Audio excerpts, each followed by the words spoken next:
choisi de faire encore une fois. Et pendant que l'on nous met silencieux la porte, d'embarquement pour utiliser vos téléphones portables, cependant quand ces forces permet. As we take a flight from JFK in New York, Connecticut Post reporter Mayko and I soon see Haiti from above. We're treated to views of green hillsides, blue water coastline, and farming villages that dot the landscape. However, as we start to fly over Haiti's largest city of Port-au-Prince, the scene quickly changes as we start to glimpse shanty towns surrounding the city that are made up of nothing more than rusted tin shacks. They are cobbled together with a maze of pathways that look no wider than a couple of feet apart. Soon after exiting the airport, we are quickly overwhelmed by eager taxi drivers and beggars descending upon us for a handout.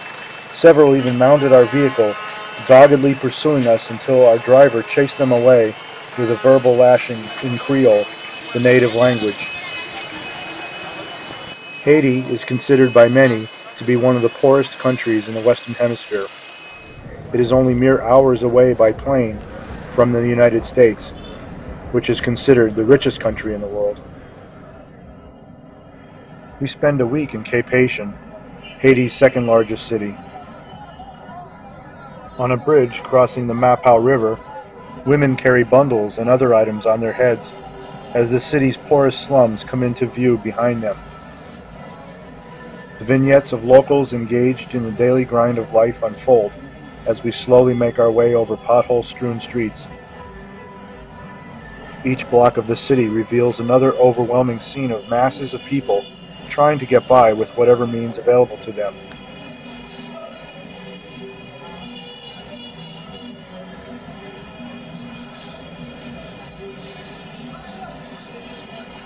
Just before reaching the hotel, we see an armored personnel carrier with UN troops. We find out that they are a major presence in the city as well as the country to keep peace.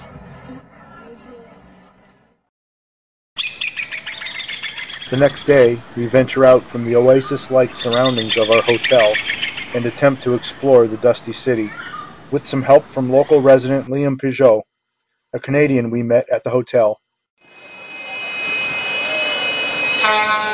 The small streets teem with hundreds of people, all desperately trying to eke out a living by selling a few items right from their doorstep.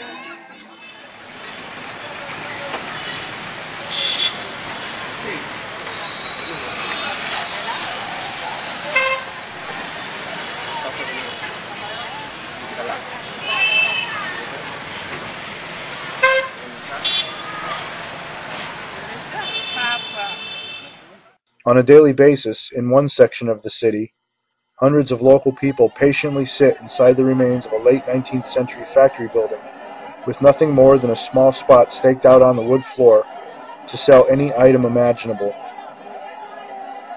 A path cuts through from one end to the other of the football field-sized factory.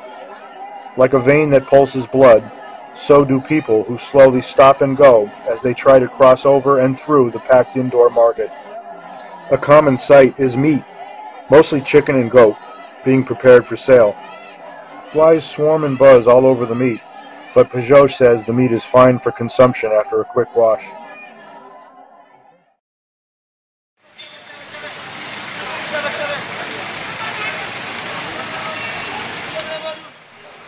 In contrast to the crowded marketplace and busy street corners, the controlled chaos in the street is equally amazing to behold. The city has no stop signs or traffic lights, but a properly functioning horn is mandatory. A cacophony of horns toot, beep, and screech throughout the day and night. Dozens of people make their way around town by way of local taxi called a tap-tap.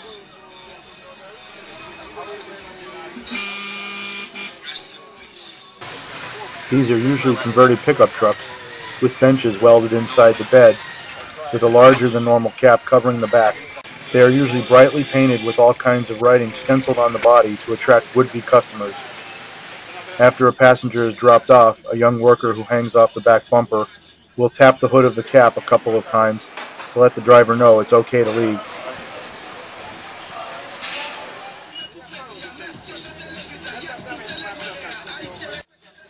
The plight of street children in Haiti is what causes many non-governmental organizations, or NGOs, to come to the country and try to help when the country's government is either unable or unwilling. One such group we see firsthand is Global Vision. Alain St. Pierre, a Canadian missionary for the group, comes to Cap-Haitien twice a year to personally deliver funds raised to sponsor many street children's education. The money goes towards books, uniforms, supplies, and other essential items that the child needs.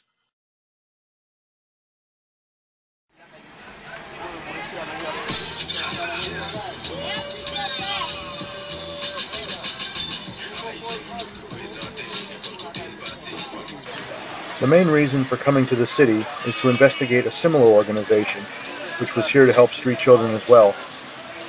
This time, instead of using a tap-tap to get around, we hire a driver to take us to the outskirts of the city to see Project Pierre Toussaint. First, we stop in the suburb of Bel Air to take a look at the former residence of Project Pierre Toussaint's executive director, Douglas Perlitz. The only evidence of Perlitz's stay was an old vehicle that was used to transport children to and from the school.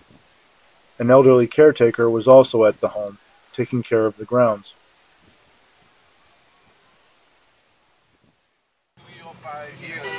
Next, we headed to the section of Cap-Haitien called Blue Hills, the site where Project Pierre Toussaint is located. Even though it was only 7 miles away, it took us nearly an hour to reach it.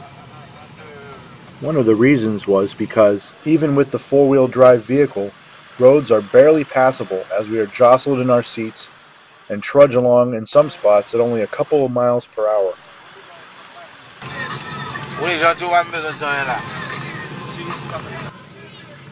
Another reason for the delay was that we took a few wrong turns, so we had to stop and ask directions a couple of times.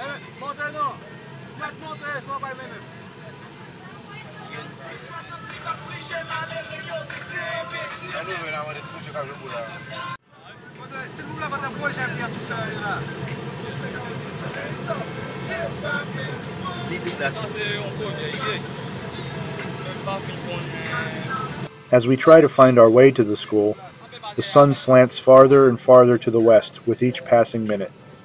Yellow light bathes the gray concrete homes, which neatly line stone and dirt roads that cut straight through the pale brown fields.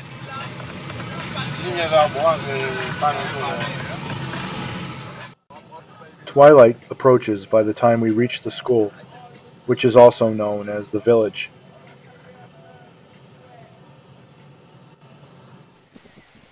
Project Pierre Toussaint was a fully functioning residential school in the suburbs of Cap-Haitien. But in this school, more than 24 boys have raised allegations of sexual abuse. Up to 200 children at a time lived in the fortress-like compound. The school now lies dormant, with security guards, the only residents at the school, roaming the grounds to keep would-be vandals at bay. The project's executive director, Douglas Perlitz, is now in jail awaiting trial for the allegations against him. It seems so wasteful in a country that needs so much to see a facility like this go unused. The nearby Catholic parish, which owns the property, as well as the home that Perlitz lived in, is awaiting official word about the project's fate. It will then decide how to best utilize the grounds.